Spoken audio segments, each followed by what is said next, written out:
Ready? Yep. Ready. Fear! That's getting louder every time.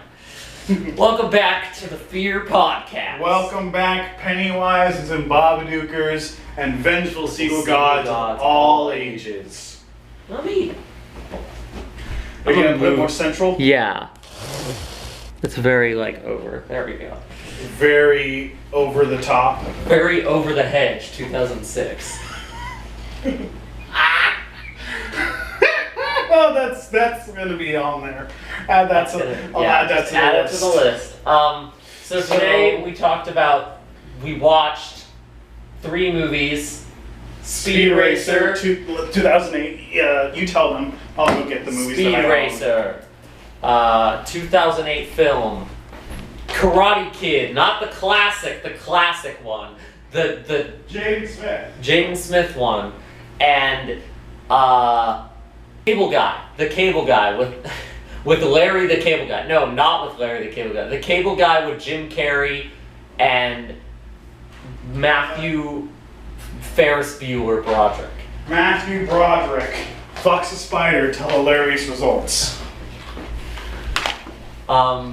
We kind of so we watched these over the weekend, and then I got really crazy busy, and then we met up again. So my memory, it's been a crazy couple days. So I'm it's not helping that none of these movies are that particularly memorable.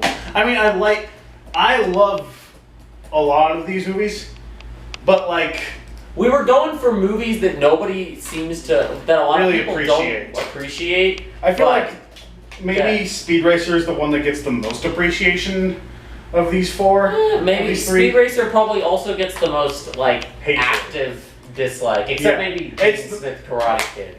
Yeah. But before we talk about those movies, wait, we need to introduce ourselves. Right. Kind of. I am Captain Kirk. You can follow me at _Captain_Kirk.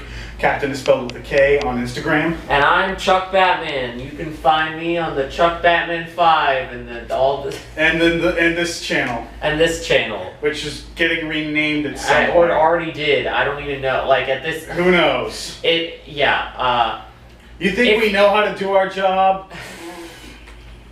Our job. Our hobby. I don't even. Minecraft Steve. Yeah, before we talk about movies, let's talk about how trash Minecraft Steve is in Smash my god. Bros. We've been playing him for the past couple days.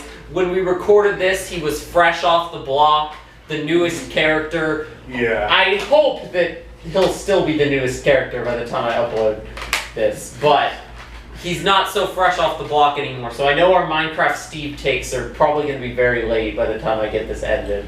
Probably. But it should be said, Minecraft Steve is terrible.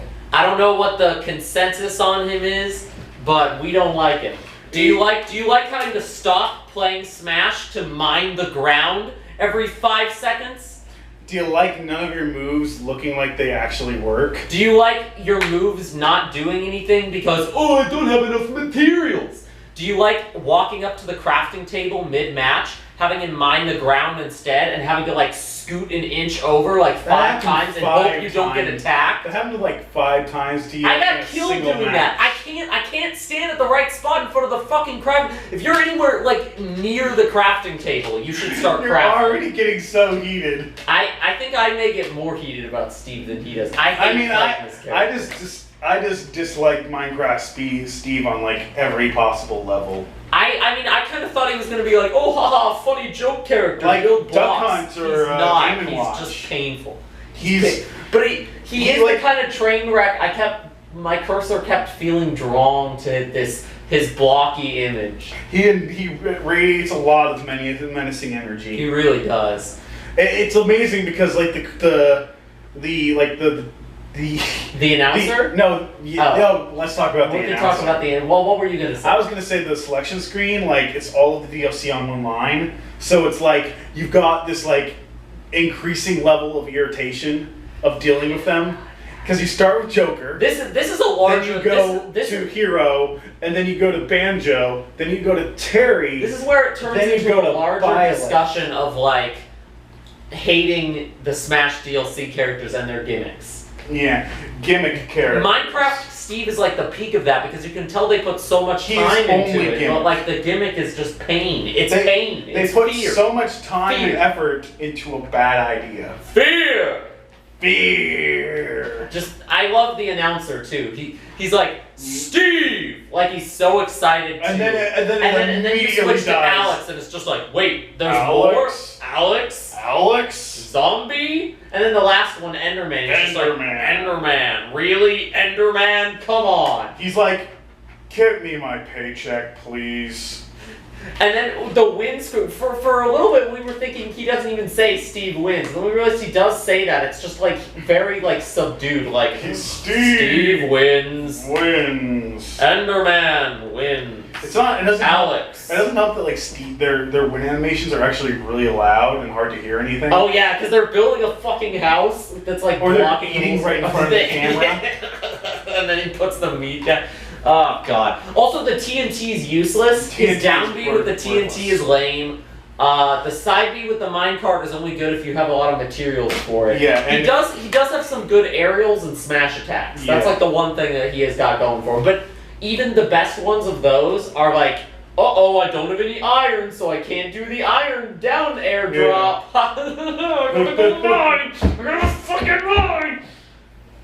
He really doesn't like Steve. I just don't like, I don't like highly technical Smash characters in general. I mean, and it's a fighting game. It's not supposed to make you think that hard. And this one isn't even like technical in a good way. It's technical in a, oh my gosh, do you guys want to play Minecraft?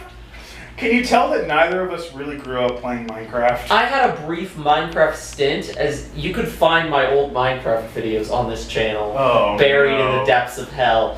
But I just kind of like, I made a bunch of them, but it was always just me wandering around until I died. Like, I never accomplished anything or did anything, because Minecraft is, I'm not that kind of creative mind, so. My creativity usually comes more in the form of like making characters and stuff. Yeah. Not building. Yeah, Minecraft has no world. Minecraft has no characters. Yeah. Steve! Alex? Who the fuck is Alex? Why is there a Slender Man ripoff in here? Herobrine! Dude, they need a Herobrine skin. Herobrine? Oh, you're really like too old to be. I'm the boomer He's too of old the Minecraft to have generation. completely in the Minecraft phase. I played Minecraft like 3 times in my whole life. Once when it was still only. Herobrine is basically Minecraft's like creepypasta character. Of course there is. Googling Herobrine for you right now. No. Herobrine. Is he the Herobrine is the subject of a community-made creepypasta. Oh no. It's just Steve with white eyes. God, I forgot that Herobrine is even lamer than I thought. That's so I think my mind lame. conflates the Enderman with Herobrine. That's Herobrine so is lame. not in unmodded Minecraft and has never been. This article is very definitive about that. That's very interesting because I'm almost certain there's at least like one era of Minecraft where like the skin just glitched, so he has whited out eyes. What Herobrine is, I don't know that much about it. What? Canonical. Herobrine is Notch's dead brother, somehow embedded into Minecraft. While this is the canon, this is also completely false in reality, as Notch has no brother.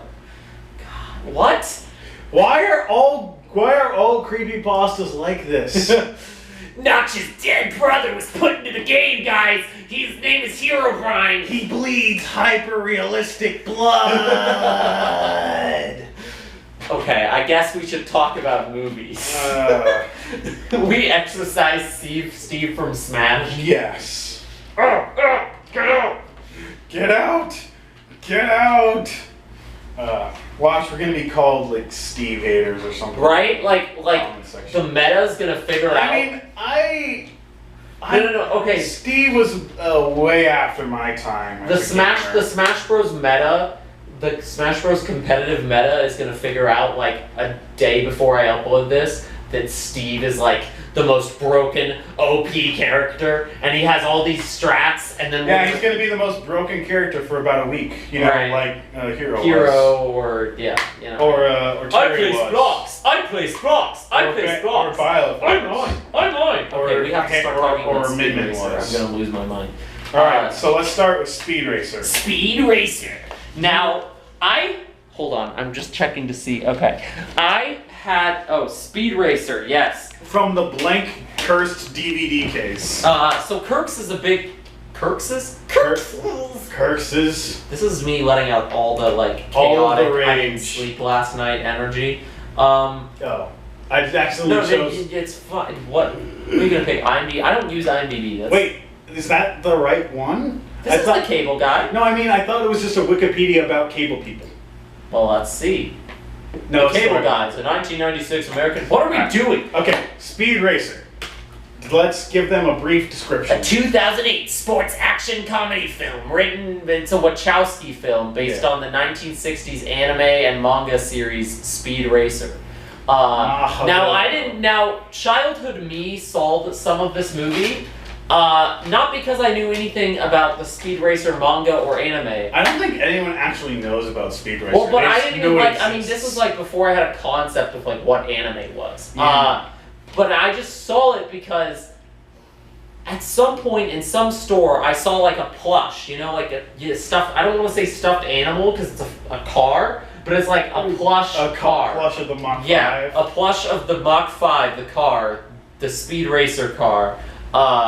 And I was like, oh, that's cool, Mommy, buy me that. So I had like a plush Speed Racer car. But I didn't really know anything about Speed Racer. So then I think my mom must have rented the movie at some point because she's like, oh, Speed Racer! Coleman has one of those! So confused. I love how your mom sounds like an old lady. Yeah, she's not even old. As soon as I started doing that, I was like, oh, that's not what my mom sounds like. My experience with Speed Racer is I didn't even know that the show existed until the movie came out.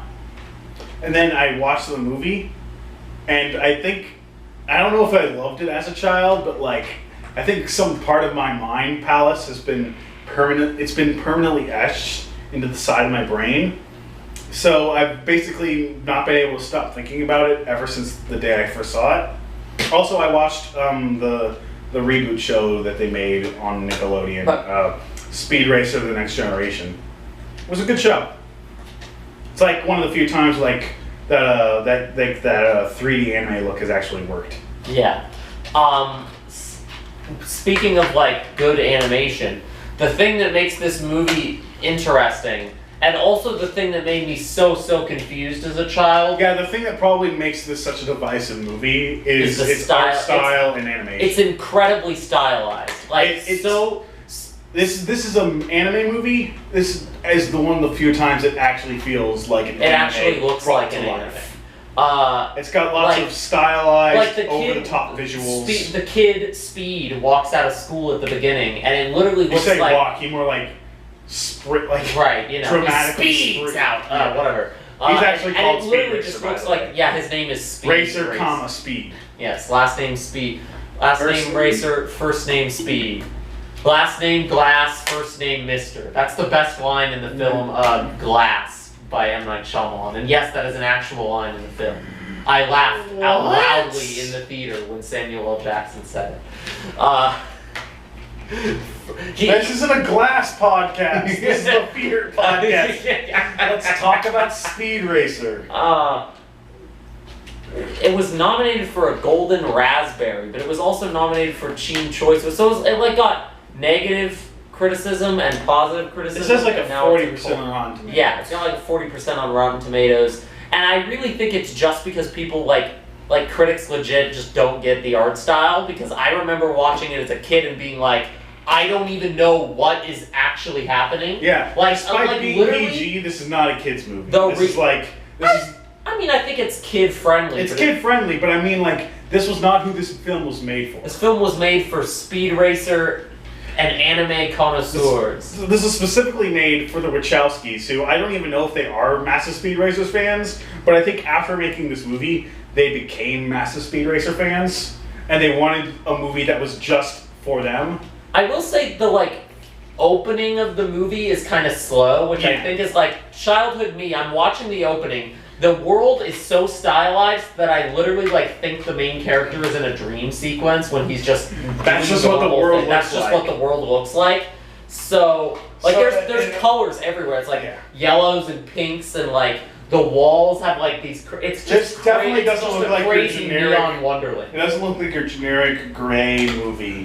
Or generic orange and blue movie. My closest live action film comparison in terms of art style is Cat in the Hat. But that also does a massive disservice. I compared it to Spy Kids or Shark Boy and Lava Girl. It is kind of like those.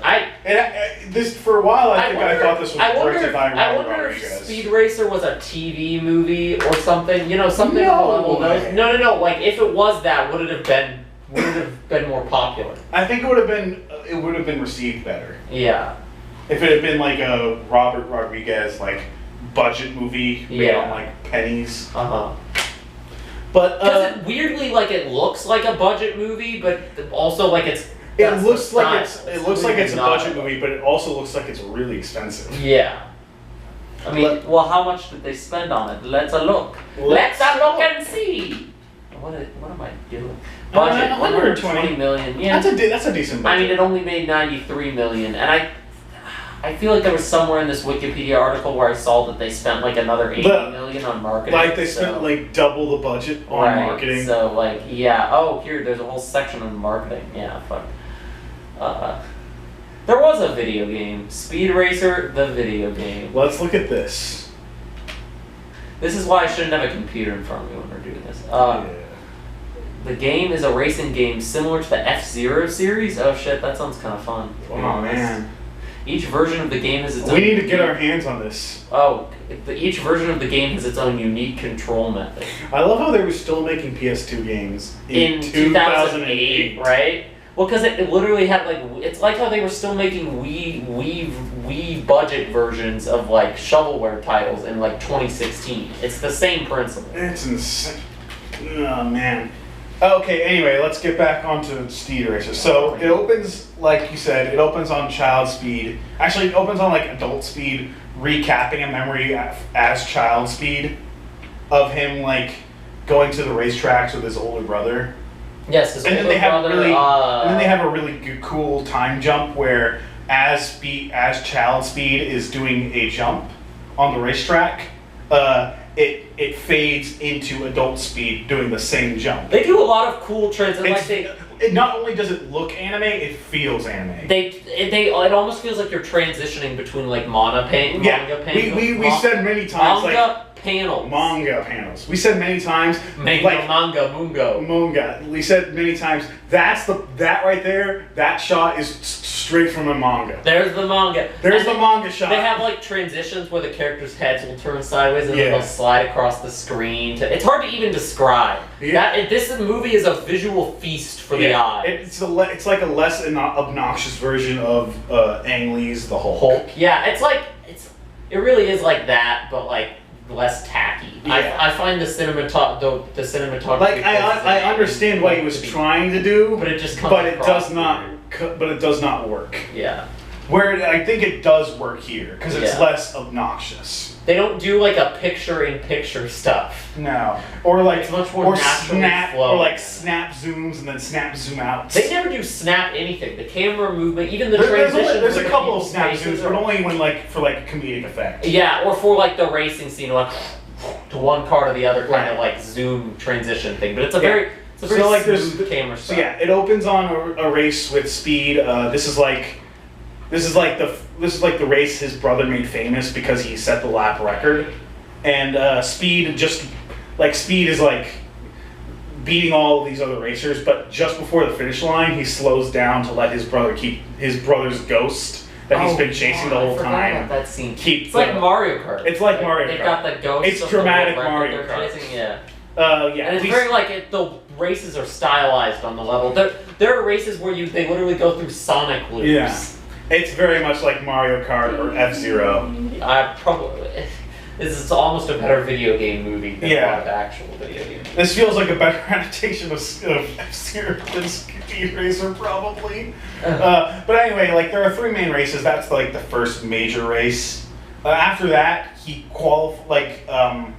we cut back to Speed's home, and he's getting approached. I start yawning. Keep going. He gets approached by this guy called from not Racer Motors, Regal Motors or something. The Tom Curry. The Tim Curry stand-in, yeah. I mean, honestly, you say that like it happens. Royalton. Yes, Arnold Royalton. Arnold Royalton from Royalton. You say that like it happens like quickly, but I'd argue that's probably like 45 minutes in, or 30 minutes. No, it's like 20 or 30. Yeah. It's because like an anime, it keeps like cutting back and forth between. Yeah, we see a lot of him as a child. We see him meeting his girlfriend. Like every time we meet a character in the present, then we then flash back to like a significant memory of them. His brother's name is Rex Racer, and his brother died. Spoilers: he gets into a wreck. Yeah. And may or may not become the mysterious Racer X, who would have made a great like B tier Batman stand-in. Oh my god, yeah, no, the actor looks like the perfect Bruce Wayne and the perfect, like the CW's Batman. That sounds like such an insult. It sounds like an insult, but it's not. It's like, okay, well, the CW can't get celebrities, so. But we can get. But they can get this guy. This guy, Rex Racer, played by Matthew Fox. Oh yeah, that's him. Yeah, I recognize him from stuff. Well, now that I read that name, I'm like, oh, he's a fairly well-known actor. Yeah. But obviously not like a big time guy. Now the lead actor, Emil Hirsch, I've never heard of him. I guess Speeder. Okay, wait. Why are we doing I feel this? like I recognize him from stuff. Maybe it's just because I've seen this so much. He just has. You know what he looks like in this photo? He looks like Danny Rand from the Iron Fist Netflix show. Yeah. But like if he wasn't blonde and was less white. Why? Okay, this is John Goodman. John Goodman is Pop's Racer, and he kills it. Yeah, just like in every role he's in, John Goodman. He like finds the perfect balance between being a complete joke and being very heartfelt. Early on in the movie, when I was like unsure how I was gonna feel about it, seeing John Goodman was like, oh, well, at least we have John Goodman, the Pacha. Where's my Pacha? The real life Pacha. The real life Pacha. It's a shame he has such bad taste. Like he does pick bad movies. But he's always good in them. Yes. Because he's John Goodman. He's an icon. Anyway, so Royalton Industries tries to invite the Racer family into his business. But the Racer family, particularly Pops, is very like, no, we're independent. We run our Racer Motors company. He also has a brother named Sprittle. And a pet chimp named Chim Chim. Yeah. The chimp is just accepted as a part of this reality. No one questions it except Royalton, who ends up being like a villain. Yeah, so as far as we are concerned, the chimp is normal. Anyone who thinks it isn't normal is villainous and weird. That Sprittle and Chim Chim are like the fanboy and Chim Chim. Fanboy and Chim Chim. Sprittle and Chim. Wait, did Fanboy and Chim Chim rip off Speed Racer? You never know, maybe. Sprittle and Chim Chim are like the perfect like anime comic relief. They should be way more irritating than they are, but they actually kind of work in Well, they have that balance that, a lot of animes will strike with those kinds of characters where they're like just obnoxious enough to be annoying to the other characters, but not obnoxious enough to annoy the audience. And they're always usually like the butt of the joke. Yeah. Like they're not making other people suffer. They're the ones who are usually suffering.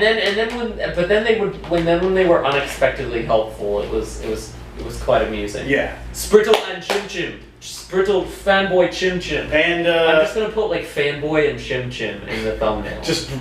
You're not. What you're gonna do is you're gonna ask me to make an edit of Spritle and Chim Chim to make them look like fanboy and Chum Chum. Don't act like that's not what's gonna happen. Anyway, so like there's other characters too. There's Pops Racer, there's Ma Racer, there's Spritle and Chim Chim, and there's Trixie.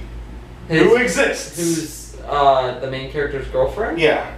She exists. That's really about all I can say. There's also their other brother, Sparky, who's a mechanic. I didn't realize he was a mechanic till like an hour in. I was like, how did you not realize? I don't know. I was like, who is this guy? Why is he here? Whatever. Who cares? He's very like not that necessary. So Mr. Arnold Royalton shows up, played by Arnold Royalton, played by Roger Allen, doing his best Tim Curry. Yeah. Doing his best Tim Curry. He kind of looks like a mix of Alec Baldwin and Tim Curry, yeah. Which is like perfect because he's supposed to be playing that douchey nature. Yeah, that douchey rich that Alec Baldwin always plays. I say plays as if that isn't what he's like in the real world, but that Alec Baldwin performs for us. Yes. Yeah, so he's like a mix. So you immediately know this guy's sketch. He shows up in like a giant like purple and pink that like neon plane. Earthquake. Yeah, and looks like it's like. It looks so like I almost want to say bad, but the rest of the movie's so stylized around it that it's just like okay, sure, that plane's a lot on the eyes, but so is everything else. So he takes them to Royalton Industries, where they get the whole tour. Then they go back home to sort of think on it. During this time, we sort of get kind of little hints about the plot, the deeper plot that's going on. Where after this scene, we then cut to is this where we cut to the scene that like the feels scene like that's it's in a mob entirely movie? different anime? Like this is like PG fun colorful movie. Yeah, and then it hard cuts. And then it like hard cuts with to no a transition. scene of this guy named Teijo Chogokan getting brutally beat and tortured by a bunch of mobsters. We don't really see him get tortured, but we see him like the thing where you see him after the torture and his face is like bloody. And they threatened to throw him in a piranha tank. Yeah, dude, I was getting major shark mobster from Shark Tale vibes.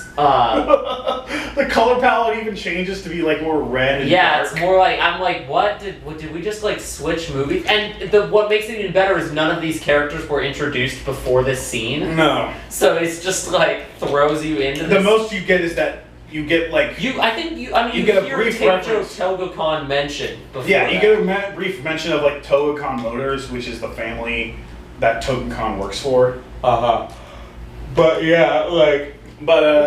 he's being attacked by these mobsters, and then they have this crazy sequence where the mob office they were in was actually on a giant truck. Yeah. And then the truck gets attacked by Racer X. Yeah, by Racer X, and that has some of the there's one shot in that where they invert the color palette with like white and red, and it does look like that. I'm like, oh yeah. This doesn't just look like an anime. This looks like a JoJo's anime. Yeah. I was just waiting for somebody's skin color to be blue. Which did change. Which did happen at some point. Not blue, but there was like purple. Yeah, there was like a skin color. He became the man behind the slaughter. Oh my god. So Racer X breaks out Teijo Togokan. And it's revealed that like Teijo has information on the Tim Curry's. Yeah, the Tim Curry guy who's working with the mobster. So that could potentially put him behind bars, but he's playing hardball. Yeah. And Racer X doesn't like that. So isn't Racer X like get out of the car? Yeah, he kicks the guy who just got beat up and is bloody out of his car. And then we go back to Speed Racer family. Who goes to Speed goes to inform Mr. Royalton that he's not going to take the deal. Not going to take the offer. So then we get like a brief flashback of like after Speed's older brother died. His dad and were depressed, but racing made them get back into Rex left the family business, and that's why Pops is like, Speed, you can't. And he then got like a bad reputation as a dirty racer. Yeah, and then he died. Which that's always the question. Like, is he really dead? Yeah.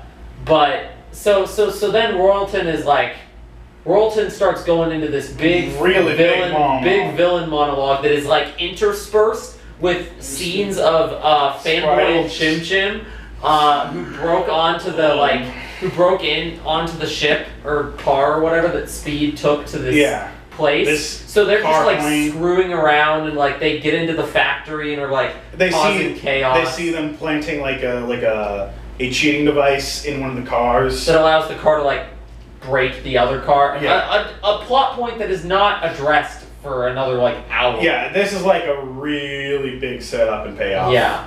And then they get caught. That's another very anime bit, is we're jumping between this villain monologue that's a very Tim Curry, like, you're not going to get away with this. I can't. It's very Tim Curry. It's like, monologue. you're gonna...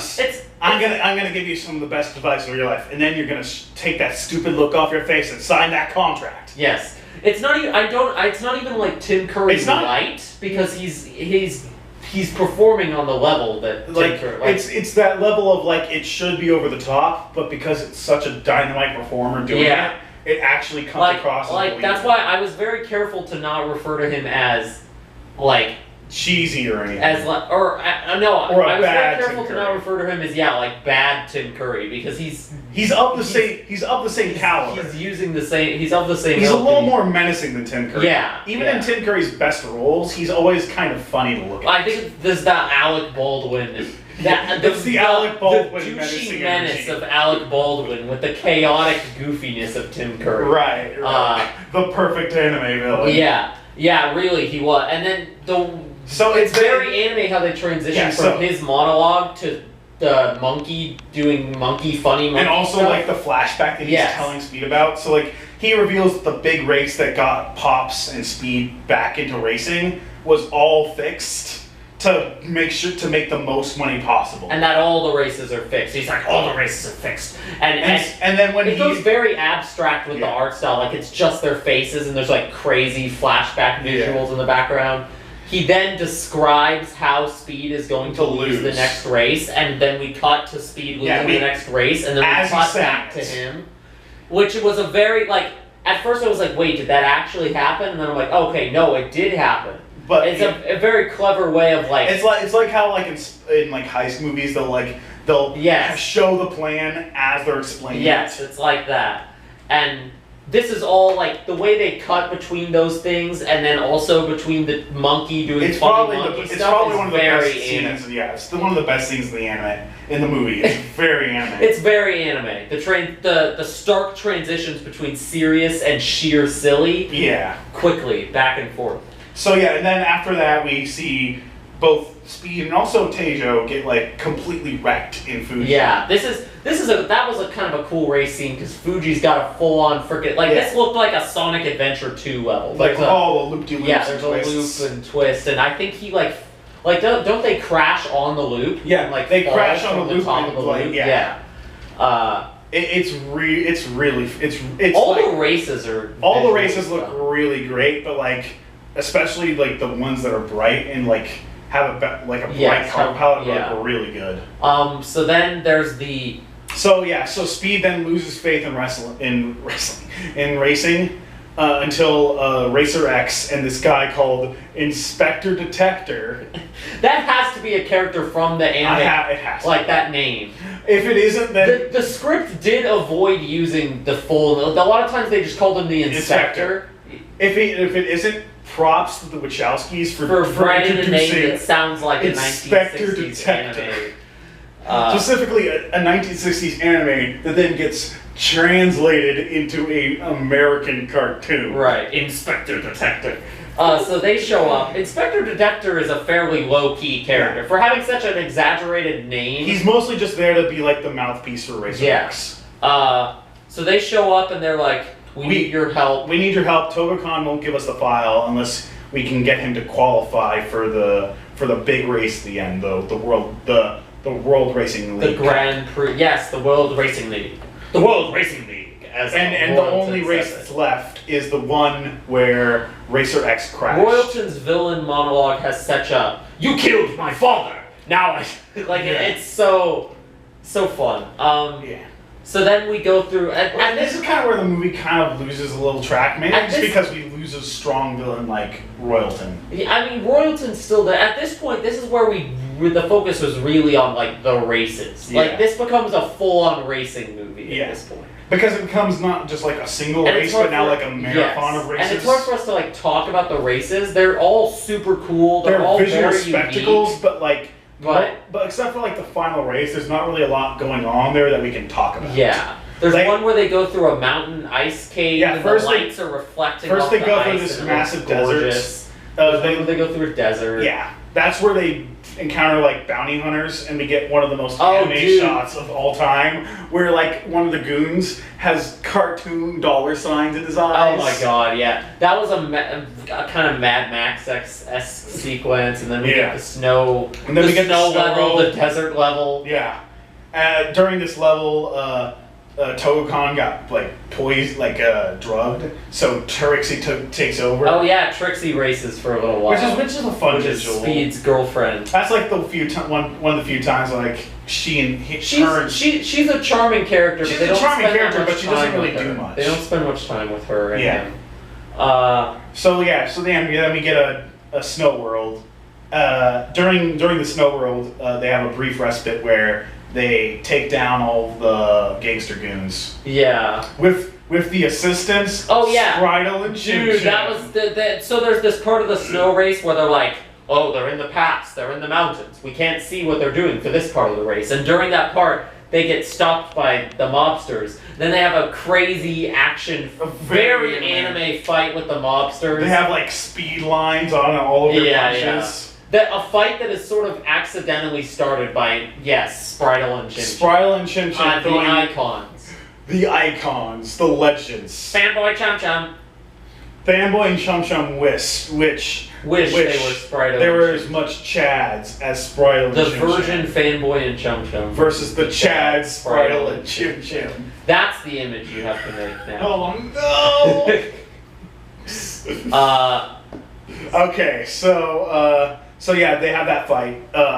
Speed and Co. win the big race, but it turns out it was all for nothing because Togokan never intended to actually give them the file. What they wanted to raise their stock price so that the buyout was going to give them a bigger we go payday. through, unfortunately, another segment of Speed being down about how During the this racing time, business is corrupt. This time he gets like 3 cheer up speeches. Yeah, and one by I his think mother. that's where you could critique the length of the movie. One by his mom, one by his spoilers, one by his brother who changed his face so that nobody could trace him back. Racer X is his brother. Yeah, but he got a face change so that nobody could trace him back to the racer family. And he gives him a little pep up speech, and then the last one is his dad finally coming around to because I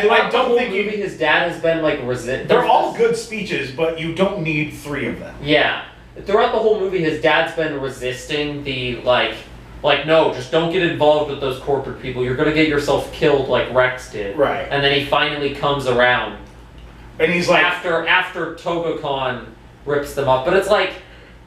This art could have been condensed. Yeah. It's also a little unclear exactly what Togokan did, but what I like is that they don't necessarily portray Togokan as villainous. Yeah, Togokan. Which honestly almost makes it worse, because it's like, to them this wasn't a personal slight, it was all just business. It was more the Togokan family that was doing it for... Teijo is just kind of a cog in the machine. Yeah. And like, we even get hints of this earlier, where like, when Teijo and his sister are like talking about the race, she's like, "What you're doing is wrong," and he's "The price they're asking for isn't right." Teijo's sister actually is the one who gives Speed. So Teijo after the betrayal, declines the invitation to the World Racing League, and his sister gives it to Speed. Right.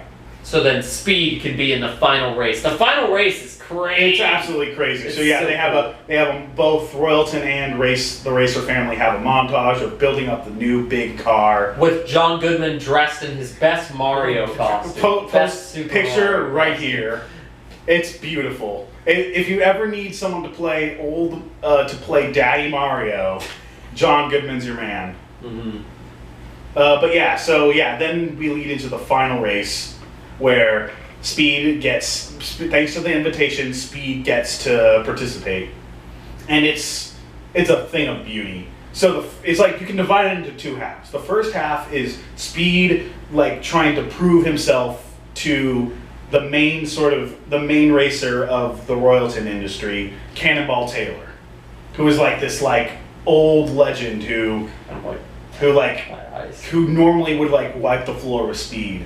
But now Speed has like completely outclassed him, to the point where Cannonball Taylor has to rely on the spear hook that we saw implemented this earlier was in the the movie. thing that Spritle and Chim Chim found when they were running amok in the factory. And because Speed also got hit with a spear hook earlier in the Fuji scene, Yes. he knows about it, and he knows how to counter A it. spear hook is an illegal device that allows you to it essentially sticks a little thing out of the bottom of the car It's that hooks into the other car. It's basically. Yeah. So he counters that.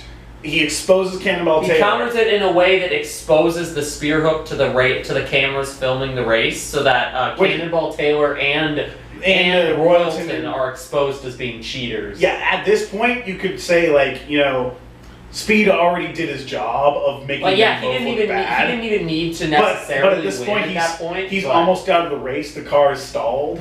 But then he calms his mind. He has his ka-chow moment. His ka-chow moment. This is basically if Cars was an anime. This is a lot of things. This is basically if X was an anime for a lot of things. But it's such this last sequence, this last 2 minutes. So cool. He spins around. He awakens the car's true power and completely annihilates the rest of the course. He spins over all the other cars. I don't know if you can, but put a gif of it here, probably. Yeah, I don't even know how to describe it. It's like he's doing combat with the car. It's a visual masterpiece. Mind-blowing scene. There's especially a shot where there's so many shots that look, and then they cross-cut with Speed's memories of throughout the entire movie. Yeah. And then also with Royalton losing his mind. Yeah, having a Tim Curry meltdown. It's so good. Oh. Mwah. There's one shot that is the most anime thing I've ever seen where Kirk has so much love for this movie. Kirk, you're gonna need to find all these Speed Racer images that you want me to put in the video. I don't know if I can, but I will definitely find look for some Speed I'll definitely send you that image I made of Mario in a Mario Kart on the Speed Racer track. But anyway, so he has this brilliant final battle, tons of beautiful images, boom, boom, boom, boom, boom. He then finishes it in style with a nose grind on the finish line. Yeah. And as the light bulbs go off, and all in the family runs into the arena to celebrate, he drinks the milk, which was Chucky milk. Chucky. Oh yeah. I don't know why. There's a whole thing. Racing thing. Yeah, it's apparently a racing thing. We googled it. It's a real racing thing. And he made a promise to both Sparky and Trixie to he was gonna give the milk to Sparky. Yeah. And then he promised to kiss Trixie. There's this whole thing of the racers drink milk at the end of it's the it's beautiful sort of.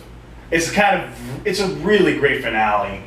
Where just everyone has their own moment. Yeah. Even Spritle and Chim Chim have a little funny bit right before him and Trixie kiss, where they're like, "Hey kids," this was clearly written for the kiddos. Yeah. "Hey kids, this is not suitable for if you're afraid of something called cooties." And it's so stupid, but also these characters. These are the only characters that could do this, and I'd be like, okay, fine.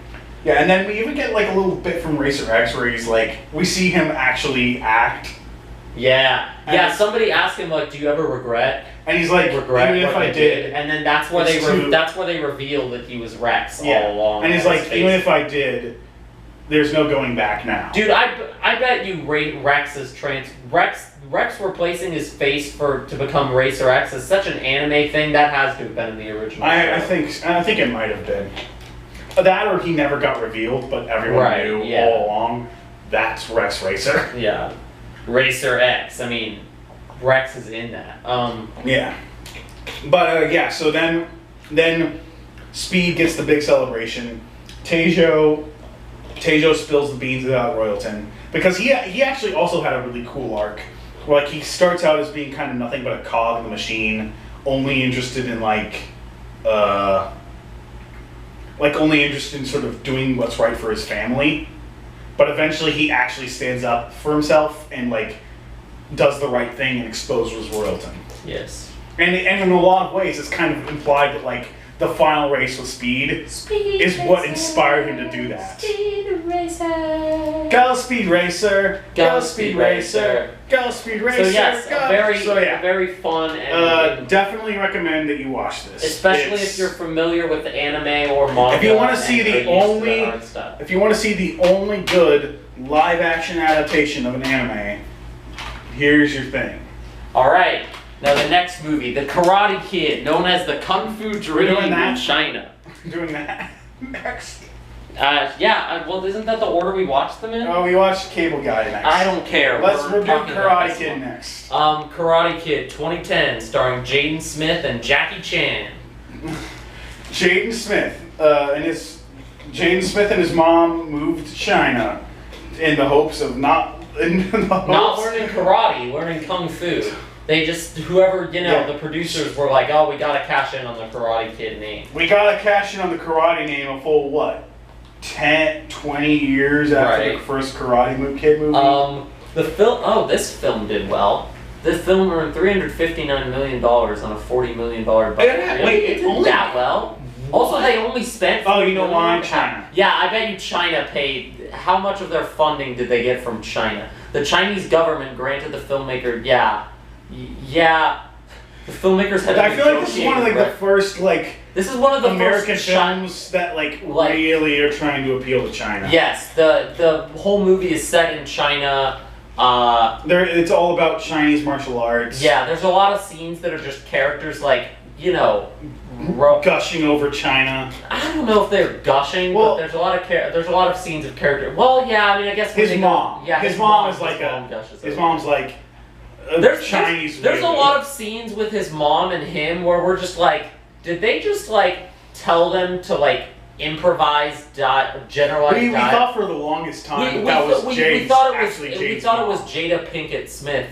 That's her name, right? I think so. Jaden's actual mom playing the part because their chemistry was really good. It felt so much more Jaden natural Smith's than anything chemistry else. with everybody else was not as good. It was his mom and Jackie Chan. That's the only two people. I would like to say that as bad as a Jaden Smith starring Karate Kid sounds, he actually does a fairly admirable job. this is a solid. Did he do his own stunts? Because it felt like he did. There was definitely some doing his own stunts. There was some doing his own stunts involved. At least it looks like he does most of his own stunts. It feels like Jaden Smith wanted to learn martial arts, and his dad was like, "Hey, I was in the room for a Karate Kid remake. What? Okay." And I have Jackie Chan on speed dial. Yeah. But there's neither of us have seen the original Karate Neither of Kid. us have any connection to the original Karate neither of us have any nostalgia. Both of us are kind of just astounded that the Karate Kid is such a long franchise, franchise. It exists. Because it just feels like, well, for us it exists. It's just but then you have to remember it had two sequels, right. And now it's a Netflix show about the main villains of it. It's just it's just another martial arts. But it's not even that. It's it's Diet American of martial arts. Well, yeah, I mean that's most martial arts movies made in America, to be honest. This at the very least, even if nothing else is improved, the idea of actually having this kid be the fish out of water, being bullied in China, being bullied by Chinese bullies for not being Chinese. Yeah. I'm not gonna say specifically being black. But there's not. Yeah. They don't actively say, they don't actively make it about race, but they definitely make it about being an outsider. Yes. And they make it a kind of clear point where they do kind of pick on other kids, but they especially pick on Jaden. they really pick on Jaden Smith.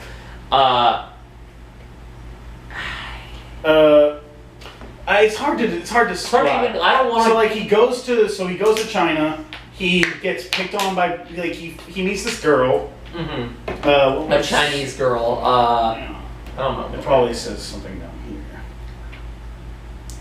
That's Chen. I think Chen or Mei Ying. I don't know. Possibly. I don't know the names of the characters. Chinese names. I think it was Mei Ying. Whatever. Anyway, he meets a local Chinese girl. They kind of start to hit it off, but she is. It's complicated. She's she's okay, her parents are friends with the bully's parents, and it's clearly trying to be. They're trying to do everything to not say that they're like being set up for a forced They're trying to avoid directly addressing the China in the room. China in the room that the kids are clearly and being the social groomed credits. for Yeah, and together. the girls like training for a recital concert, and it's like the biggest thing. I love how like she puts so much hard work into it. She never looks happy. She looks miserable every time she's playing the violin in the movie. It's like her instructor constantly like belittles her. He's like, "You're gonna bring dishonor to your family. You're gonna lower their social credit scores." Every second because like every second like somebody was like doing everything they could to not be rude. Right? Yeah. They're like, we really don't want to offend China. Well, no, like, I mean, like, even in the movie, it's like this character was clearly like being insulted, but they didn't actually respond. And like, we just joke, oh, they're worried that they're worried they're gonna offend someone. You okay? Yeah, I think I don't know if I'm just not blinking enough, or maybe I need sunlight. We'll finish doing this, and then we should go get food somewhere. Yeah. Keep going. So it's all right. I can talk less. So the bullies. You can talk. So the bullies, like he encounters the bullies. They beat him up. Eventually, I don't want to talk about the first 30 minutes of the movie. Well, no, I'm gonna go through. Yeah, so like the bullies beat him up. He has issues with his mom. Eventually, he finds like a kung fu dojo, but it turns out they're being trained by the bullies are being trained by this really big asshole. Yeah. And so then he gets saved from another beatdown by Jackie Chan. Yeah, by Jackie Chan, who's called Mr. Han. Which I suppose this is as good a time to say as any. I love Jackie Chan. Yeah. I wish he was like in He's more a great stuff actor. He's not just great in action. It might just be because he's too old. Yeah, I think he's getting to be too old for action, but it's like. He's such a great actor because he normally seems to love doing comedy, but he's a genuinely good actor. Yeah, he loves doing action and comedy. But okay, so there's a scene in this movie. This is like one of Jackie's best scenes. Yeah. In this. There's a scene in this movie after Jane Smith starts training with Jackie Chan, and they have a really cool training regimen where it starts with like. He notices like all of the issues him and his mom had, and then he implements that into their training. And then he explains how kung fu exists. It's like the Force kind of the kung fu. Yeah. Well, it's not a fair comparison because the Force comes from Eastern ideas. The movie does that. That's a funny one. Jane Smith's character is like it's like the Force, and Jackie Chan just gives him this look like sure kid, sure, whatever helps you understand. That Jackie Chan explains how like kung fu exists. Kung fu exists through chi, which exists in everything we do. So he uses like the example of picking up a jacket. Yes. To explain which how that also ties into the to teach him kung fu. With him and his mom. And then he continues to use. I think that's also a better version, from what I can tell, of the originals. Wax on, wax off. Yeah, where he has him wax a surfboard, the most 80s thing imaginable. It's like, I guess that could maybe teach you karate, but it doesn't seem like you're actually explaining why waxing is Well, the movements of the coat, he's like dropping it, picking it up. His arms. He's doing the arm movements. He's moving his arms of kung fu. He's not just. So there's in Mr. Han's house. There's this busted-looking car. And he's fixing it up. Yeah, and he's fixing it up, and it's and then there's a reveal that. And this is where we have his dramatic. So at some point, probably definitely the best scene in the movie. At some point, Dre, who's Jaden's character, he shows up to train, but Jackie is drunk, completely smashing the car apart with a hammer. And Dre's like, what's going on? And Jackie Chan's like, no training today. And then he gets in the car and he's like. Sad, and then we find out that his wife and kid died in a car accident caused by Jackie. that's like, it's not just a great it's a great acting scene for Jackie. It's also like it's like also one of Jaden's better acts, because obviously the elephant in the room and the weakest part of this movie is just that Jaden Smith is really not well. a great he's a good like physical actor. Yeah, but he can do physical comedy. It's just the more he talks, it's like, because it feels like they didn't really give him a script. They just told him, like, hey, try to be cool. Yeah, try to hit on this Chinese Whenever girl. his character starts like babbling, it's like it doesn't even feel like, oh, the character's being stupid. I mean, it does, like, but it also just feels like Jaden Smith was it's doing like, nothing. Jaden Smith, what do you do? Like, it's just Jaden Smith being stupid. It might as well be like him playing himself learning karate. Drayden Parker. Right. Yeah. Drayden Parker Smith. But they do, like, the movie's kind of written around his strengths. Yeah. They like for like all of the training, he barely says. Yes, a single and word. for this emotional scene with Jackie Chan, they don't say a single word. Yeah, he doesn't say much, and what he does say is like Jackie Chan's telling him about his wife and kid, and he's like, how old was the kid? Like around my age. Yeah. Like you can tell he's putting the pieces together. Yeah, and then he kind of gives Jackie like the same advice I think Jackie gave him earlier. Where, like, I forget what exactly it was, but it's like... But it was in gracefully few words. Yeah, I think it's like the idea of, like, you know, it's okay that bad things happen as long as we still pick ourselves back up. Yeah. It's a very sweet, and then they practice, like, in the rain. And there's this somber scene of just Jackie Chan breaking down crying in the car, and that's what, like... I'm like watching this movie. I'm like, holy shit! Jackie Chan's so good. Why is he not? It's like, I'm not saying that this is like, oh, this is the best karate movie I've ever seen, right? Because it's not even a karate movie. But like, it's not the. How can people like poo-poo this movie so hard when it has scenes like that? Yeah, anyone who's completely poo-poos this movie hasn't seen it or hasn't seen that scene or. I'll tell you what, like, when this eventually gets uploaded in the year 2025. I'm not that behind. No. But when this gets uploaded, I will, before that point, I'll watch the original Karate Kid and see if the emotionality is still there. But from what I've absorbed through osmosis, it doesn't seem like Mr. Magoo is a Jackie. Mr. Miyagi. Or Mr. Miyagi. Mr. Miyagi-sama. John Lawrence with his Japanese Imperial Sun headband. Like, Jackie Chan's Jackie Chan's getting old to do action stuff. The Way of the Samurai. But I don't know if Hollywood wanted it. Maybe Hollywood doesn't. But anyway, yeah. But it's like Jackie Chan could do Oscar-worthy drama. Probably. If you asked him to, if he got the project and you asked him to. But it seems like nobody's ever like asked him. At least not in the West. Yeah, at least not in the West. I think in China and in the East he's given more range. But here it's like, oh, we either want you to be funny or we want you to You're either the funny man, or the action man, or the action funny man. Yeah. But yeah, so after that, we get a couple more interesting scenes.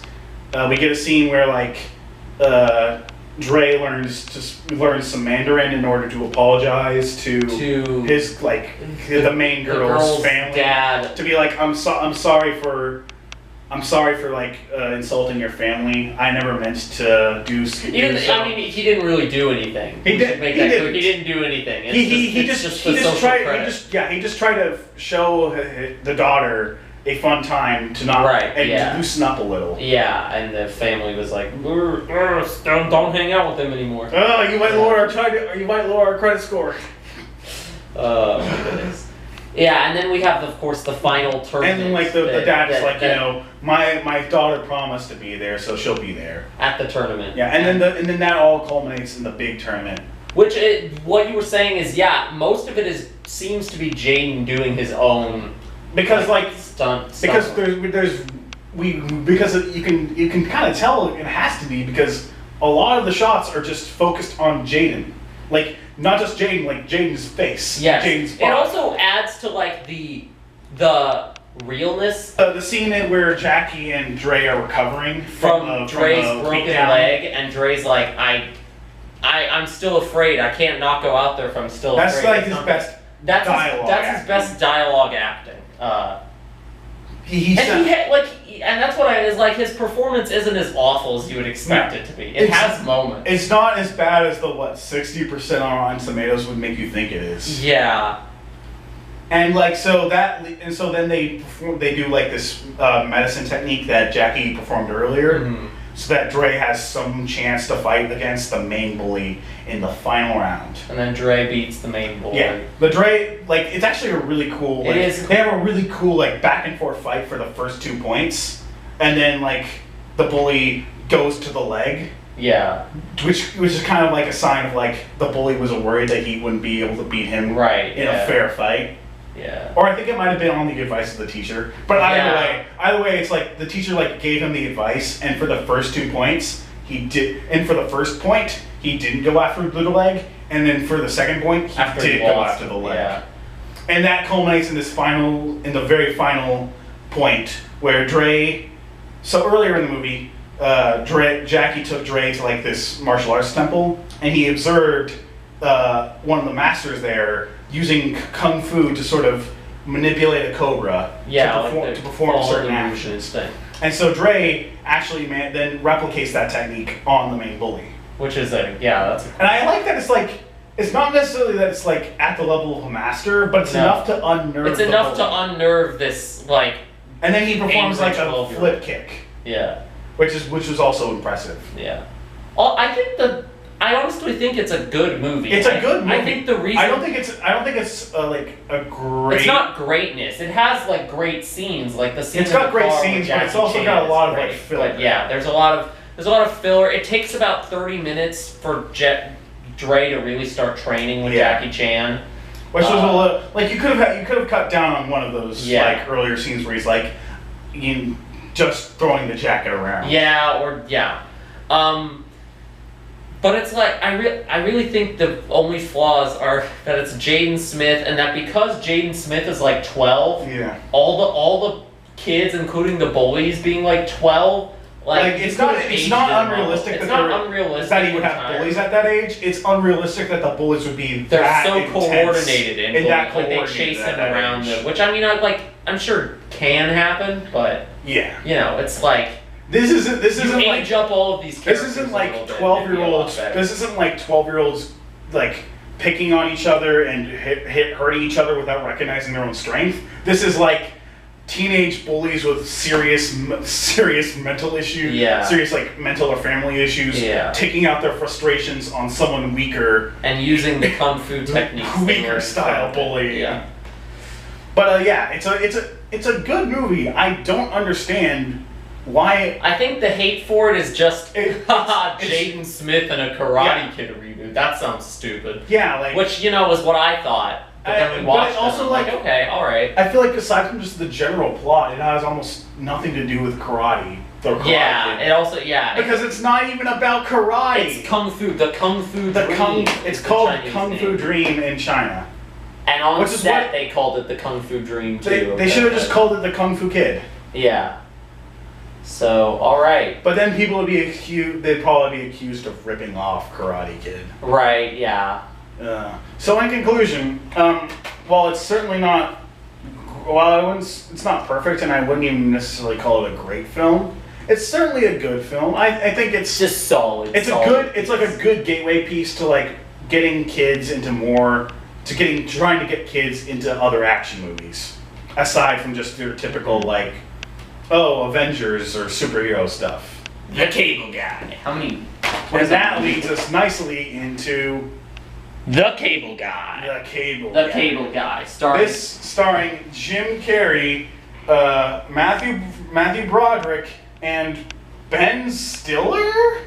Ben Stiller, kind of. He directed it, and so he inserted his own bad subplot into it. His bad subplot that doesn't go anywhere, and if anything, hurts the story. So, the Cable Guy, Jim Carrey plays a cable guy. Yeah, a cable guy who comes to fix to help Matthew Broderick set up his cable or fix. And then they sort of form a unlikely friendship that's eventually based on Jim Carrey's character being really like, you know, that really aggressive friend that's like, hey, you want to hang out? Hey, you want to hang out? Like all the time. And then that eventually devolves into straight up stalking. Yeah. What's interesting about this movie is for the first 2 acts, I watched this movie years ago and I didn't like it back then because for the first 2 acts, you're presented what seems to be a fairly normal Jim Carrey we should comedy. Say, this was made in 1996. This was one year at the height of Jim Carrey. This was 1 year removed from him being in When Nature Calls and something else.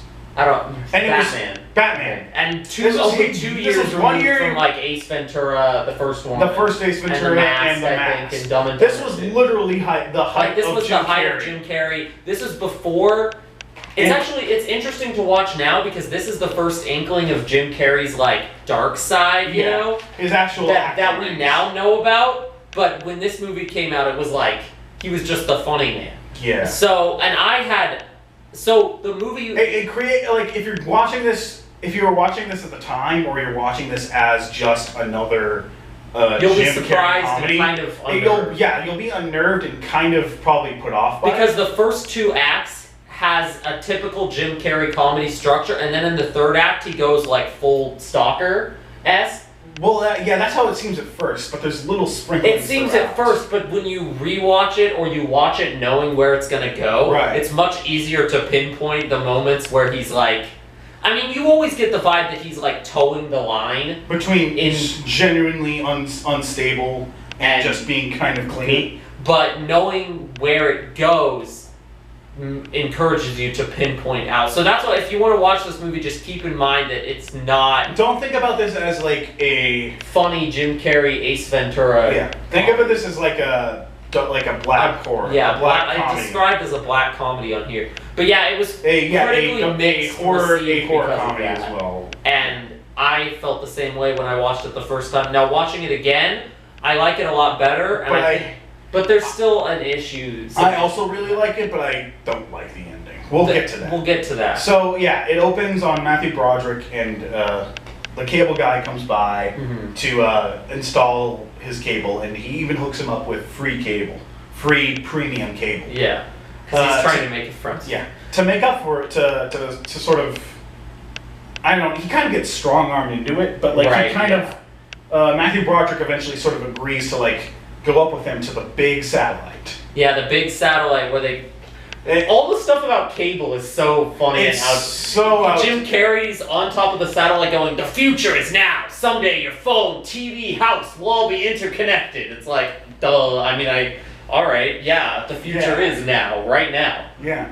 Too bad that cable has nothing to do with it. Yeah, cable's been written out. If you replace this with the internet and it was like he gives you free high-speed internet, then yeah. Because part of the plot is that he has all these friends or like connections he's made through giving people free cable.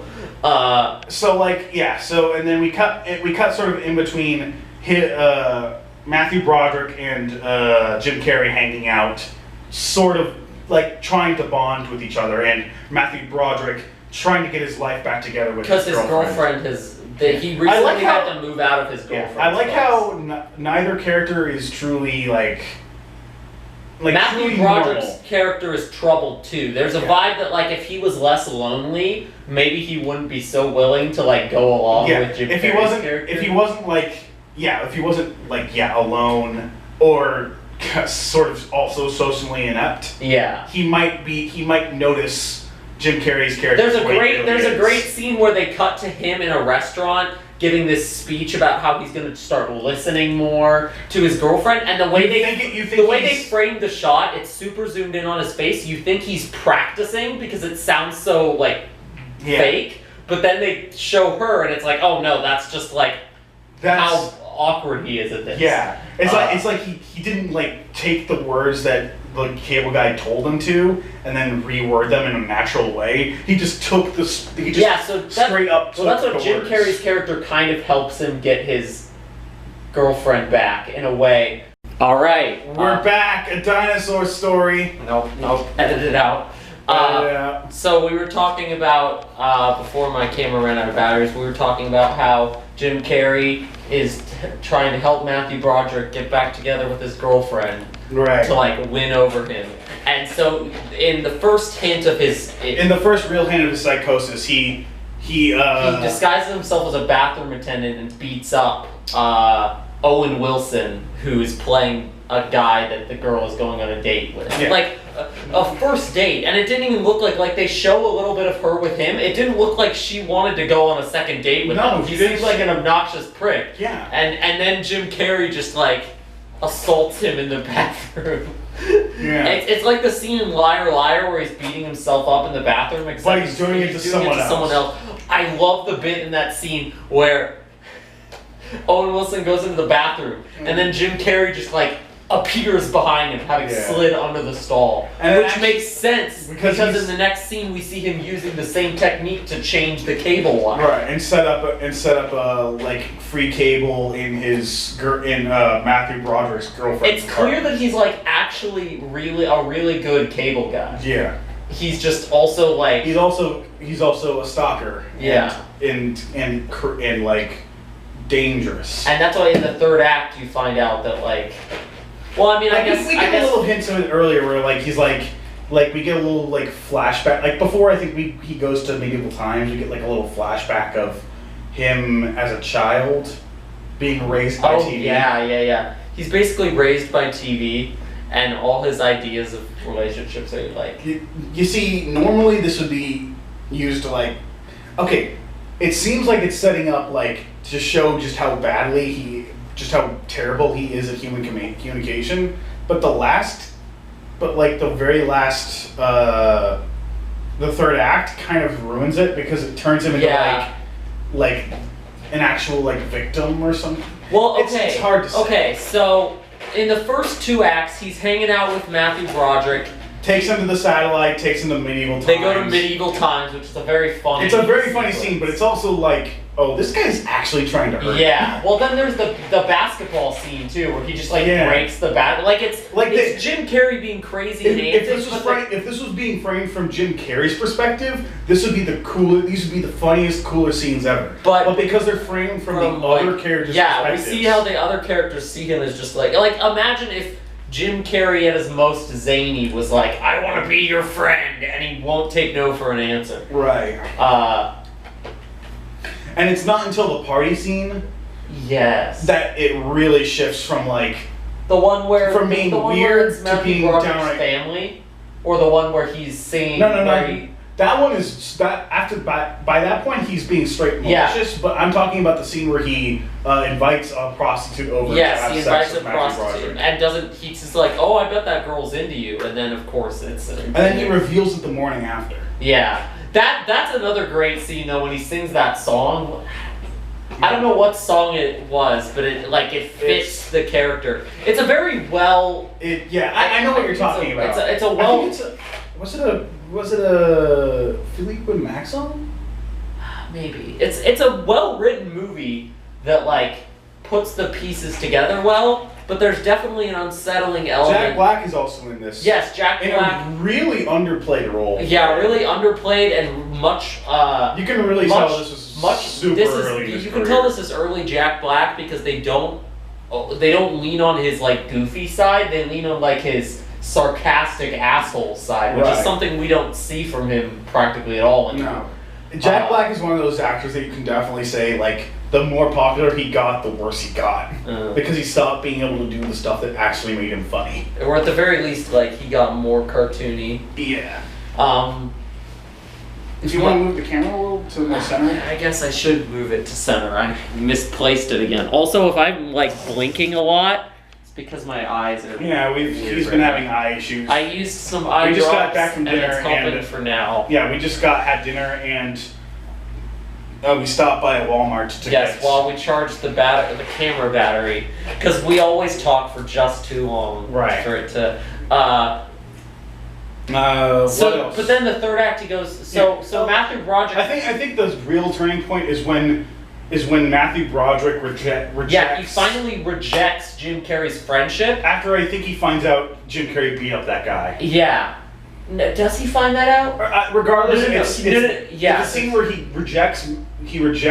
No, I don't think he ever Jim finds out Carrey Jim in the Carrey rain. beat that guy, but he does know that Jim Carrey got his girlfriend Cable, and it was just this like, okay, I need to shut this down moment. Yeah, and like so. And it's weird because if you're looking at it from the framework of a normal Jim Carrey comedy, this would be where this would be the his low point where he rises up afterwards. Like he gets the girl, he manages to make the girl fall back in love with the guy. Yeah, like it would be like, oh no, Matthew Broderick rejected him as a friend, and that's kind of how I was watching it when I first watched it years ago. But then instead, Jim Carrey goes full psycho.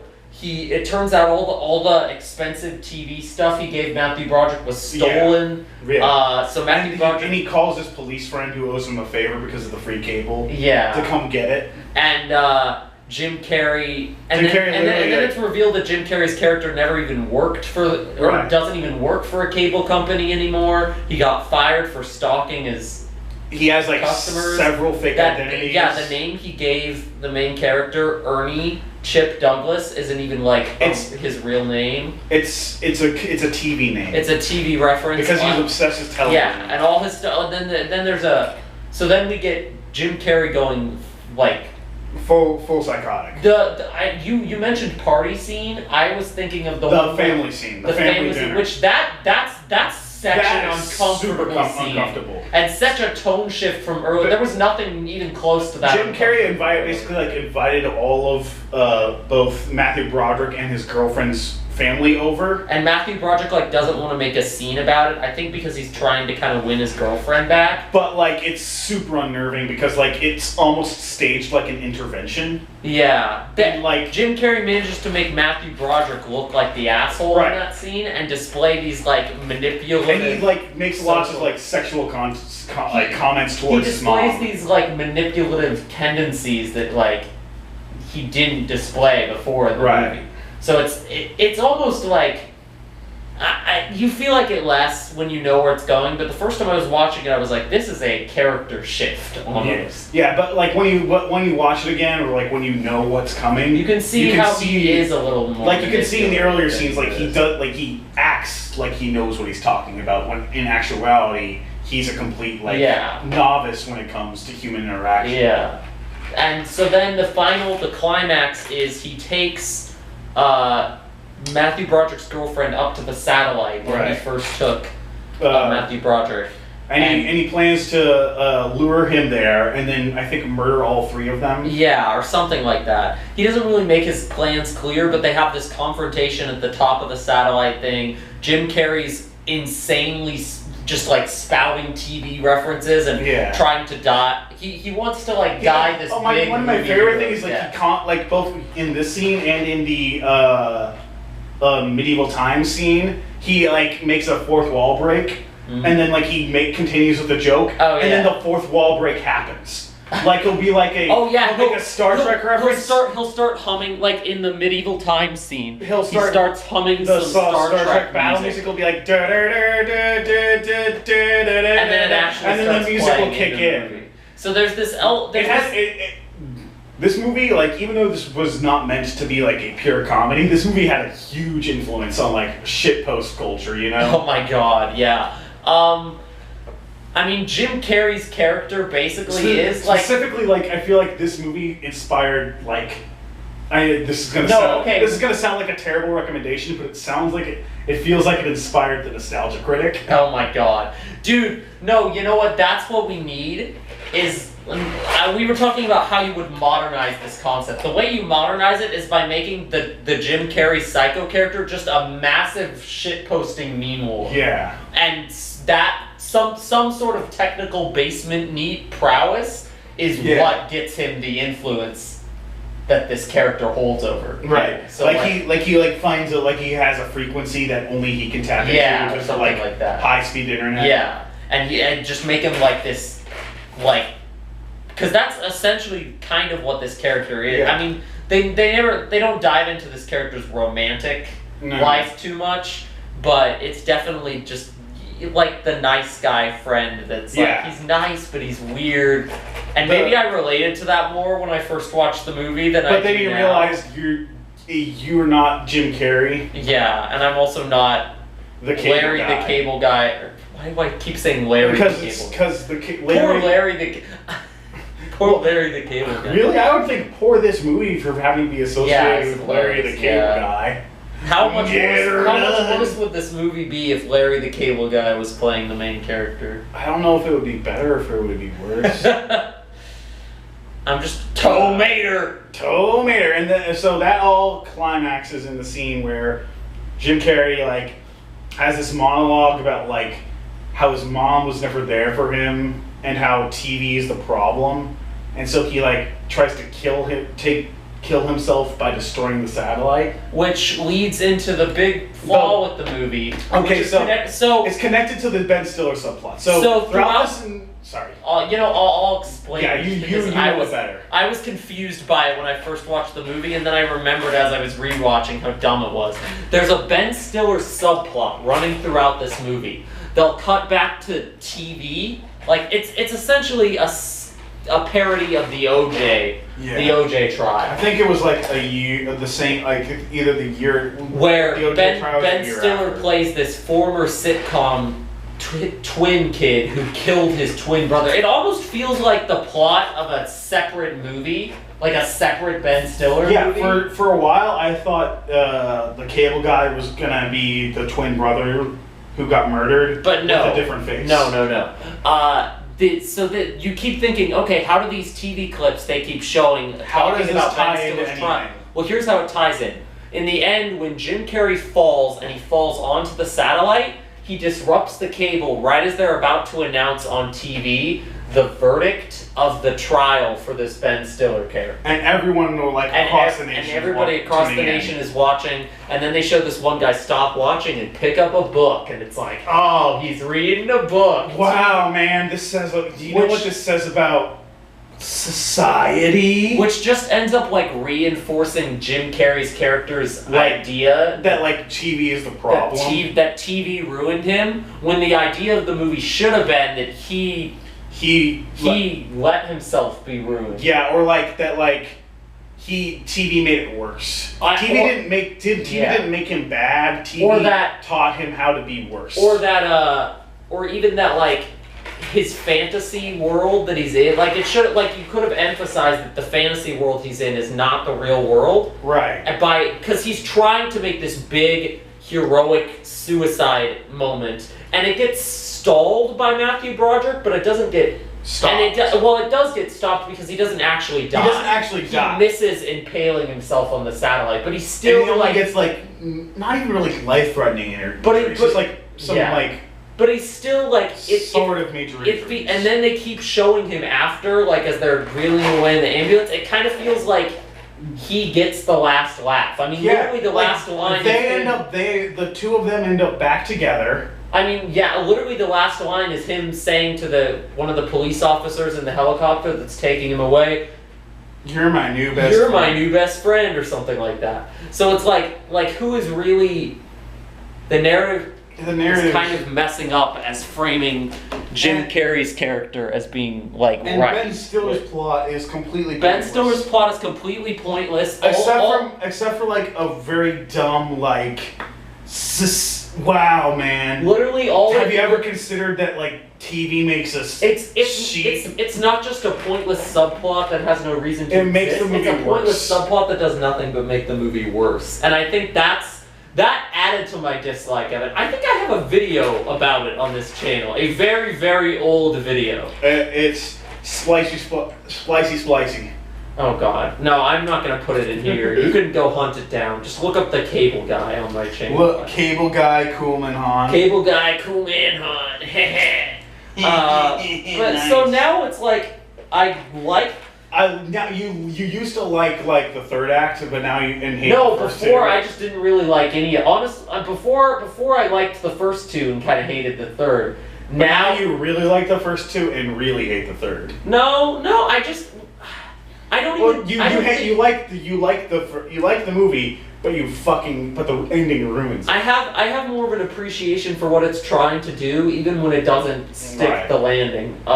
It's also a very interesting look at the Jim Carrey oeuvre as being the first somewhat dark Jim Carrey role. Yeah, this is like this is a really good hints of like stuff like Eternal Sunshine? Eternal, not even like the serious stuff. Like, yeah, obviously, this was his first time he wasn't playing a complete joke character. But just even like the slightly darker comedies that he's been in, like Sonic or like Truman Show come out.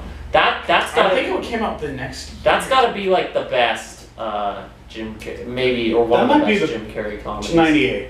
98. That's a good like sort of kind of dark comedy. 95 on Rotten Tomatoes. Yeah, that's one of his. That's one of his better regarded. That's one of his best movies. This led to him doing serious stuff, and then like a few years, and I also think it's showed, like he doesn't just have to be a cartoon man who talks out of his ass. It also showed that he has multiple ranges of comedy. He doesn't just have to be the cartoon man. Yeah. He also has a menacing edge to him. All right. Very abrupt transition, but I think we're ready. What was the best and worst movie? I know your best is Speed Racer. I think my best might be Speed Racer 2, to be honest. It's just so refreshing to see a Hollywood produced anime adaptation that doesn't suck dog shit. And actually has respect and love for its source material. So we're not going to exercise Speed Racer. Karate Kid's biggest crime is just being kind of like, it's good but boring, boring, and it's living in the shadow of its original. And the Cable Guy's biggest fault is not sticking the ending. Yeah. And just kind of generally having tonal struggles. But you know what caused us some serious fear over these past few weeks? Minecraft caused Steve. Some serious pain and trauma. Steve. Steve. Legit? Okay, so I came over here yesterday to start working on this stuff. To start working on this recording. And in between we played Smash. I'm gonna blame Steve for the fact that my ears were hurting last night and my eyes are hurting now. Minecraft Steve literally gave me a headache. I've never had a Smash character. I've never gotten a bigger headache from playing a Smash character than it's time to exorcise this Minecraft demon. The light's still on. If you want to turn off the camera. Oh wait, why? Well, because I need to go get the lightsaber. Oh, just go get it now. That's what I was gonna do. I know. I don't know what I'm doing. You can't even see me. But I just don't want to turn it off because then I have to turn it back on again. Who cares? I got you under my skin. Got you so deep in the heart of me. Where are you going? Okay. I'm getting the closest thing I have to Minecraft Steve. Do you have like a little Minecraft figurine or something? No. Cats 2019. Oh my god, are we just gonna keep using that box over and over again? It's the punching bag that keeps on giving. Alright, are we good? Are we good? Yeah. Minecraft Steve. You utter disappointment. You stole your spot from someone more deserving, and then ruined the game with your fetch quests and your resource management and your gimmicks. And your mining, and the fact that you have to be standing on the exact pixel of the crafting table in order to make anything. You gave my co-host of Darkness and Chaos a headache, eye problems, and ear problems. You have allied Steve yourself. gave me the coronavirus, and he's not sorry about it. That's a lie, but it sure feels like it. What do you have to say? But what do you confess to your crimes? Speak your last words before I strike you down, Minecraft Steve! Kill him! Avasti! Kirk wins! Hang on. Lights.